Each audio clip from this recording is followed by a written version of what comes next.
Et salut à tous, c'est Tommy, j'espère que vous allez bien, que vous avez passé un bon été. Pour moi, ça a été très complet comme été, j'ai eu beaucoup de choses à faire et c'est pour ça d'ailleurs que je suis en retard. Donc merci pour votre patience, mais mieux vaut tard que jamais.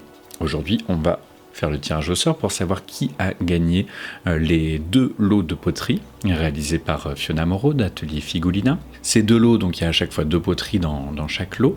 Il y a un godet à Itabu et un bol Birka. Donc vous me direz, Itabu et Birka, ce n'est pas au même endroit, mais ce sont des formes suffisamment universelles pour pouvoir s'en servir sur à peu près n'importe quel kit, sur la période viking en tout cas. Encore merci à Fiona de sponsoriser ces 2 mois, c'est très gentil de sa part, et si vous voulez voir ce qu'elle sait faire d'autre, parce que ça c'est vraiment une toute petite partie de ce qu'elle sait faire beaucoup plus que ça. Vous avez sa page sur Facebook, donc c'est Atelier Figulina. Je mettrai bien sûr un lien dans la description. C'est parti, on va découvrir qui a gagné ces beaux lots. Donc comme d'habitude, je vais faire une fonction avec un aléatoire entre bornes. Et donc comme vous avez été 54, ouais, voilà, jusqu'à 54, mais donc 53 personnes, parce qu'on enlève bien sûr la première ligne. Hop. Le premier c'est le 12 c'est Brynhilde, donc bravo à toi Brynhilde. Et on a un deuxième lot, donc on va refaire la même, entre 2 et 54, ouais, que je me trompe pas. Bon, ça a refait ici pour en haut, mais c'est quand même le 12 qui va compter. Et le 5, c'est qui? C'est Anthony. Donc bravo à toi aussi. Et je vous enverrai directement un mail pour voir avec vous et vous envoyer ces beaux lots. Donc bravo à tous les deux pour ces beaux lots. J'espère que vous en ferez bon usage. Et merci à Fiona qui vous enverra ça à tous les deux très bientôt. Au passage, merci beaucoup à tous ceux qui soutiennent la chaîne et qui continuent à regarder ces vidéos, parce que quand j'ai commencé à les faire, je m'attendais à ce qu'il n'y ait que quelques personnes qui regardent, et même si ça fait effectivement moins de vues que le reste des vidéos sur la chaîne, vous êtes plus nombreux que juste ceux qui participent au tirage au sort, donc c'est que quelque part ça doit vous intéresser un peu. Donc merci beaucoup à tous ceux qui soutiennent la chaîne, qui continuent à être actifs, c'est super gentil de votre part, un grand merci. Et aussi merci aux tipeurs et particulièrement à quelques nouveaux tipeurs, donc par exemple Lapin d'épices, Marc-Antoine, Vigo, Alfdan Odvarsson et Théo, merci à vous 5. Et un petit dernier aussi, Skinny Blunt, on ne juge pas les pseudos, trop tard. Qui dit « Passionné par les Vikings, j'ai découvert la chaîne YouTube il y a 2 jours et je découvre complètement le milieu de la reconstitution. C'est avec plaisir que je soutiens cette chaîne. » Donc merci à toi également et merci à tous ceux qui soutiennent la chaîne comme toi.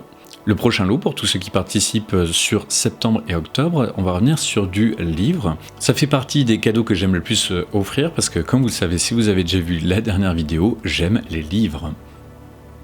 Et ça va être 2 livres qui parlent tous les deux des runes et de la runologie, parce que c'est un sujet qui est vraiment plein de mythes sur les vikings, et donc c'est l'occasion de démystifier un peu tout ça. Le premier livre, il s'appelle Histoire de la runologie, il est écrit par Yara et il est distribué par les éditions du Monolithe, et c'est un livre qui, comme son titre l'indique, parle de l'histoire de la runologie.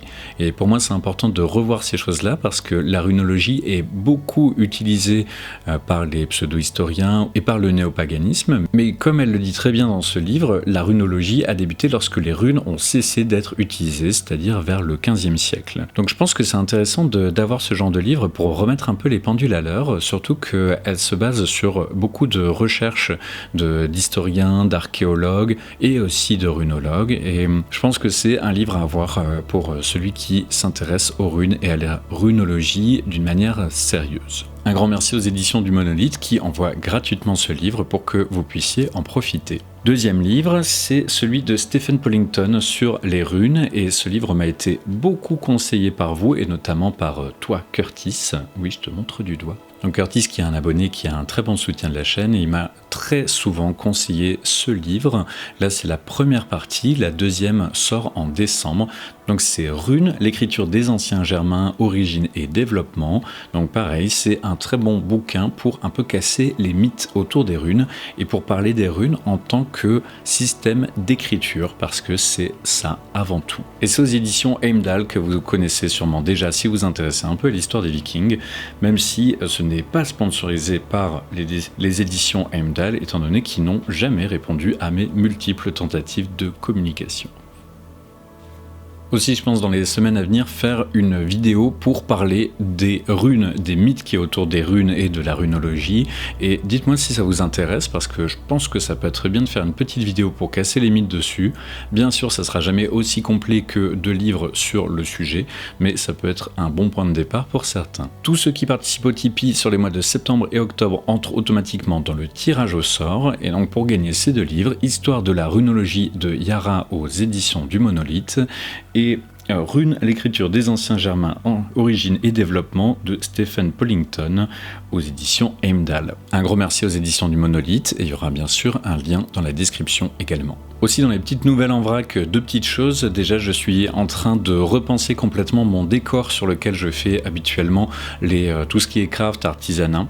Et comme ça je pourrais vous en montrer un peu plus et de manière un peu plus confortable pour moi, parce que si vous l'avez déjà remarqué, j'ai une table qui est beaucoup trop basse, j'ai pas un espace qui est très pratique ni pour faire de l'artisanat ni pour filmer, donc j'espère que là, vers la fin d'année, ça sera réglé, parce que ça va coûter un peu de sous. Et je vous avoue qu'il y a beaucoup d'argent du Tipeee qui va passer dedans pour avoir ce joli décor, et ce qui permettra aussi d'avoir des vidéos plus attractives, histoire de toucher un peu plus de monde. Aussi, deuxième info, je compte faire des vidéos short pour le TikTok de YouTube, et j'ai vu que ça peut aider énormément les stats pour certains, donc je vais voir, je vais essayer, en faire quelques-unes.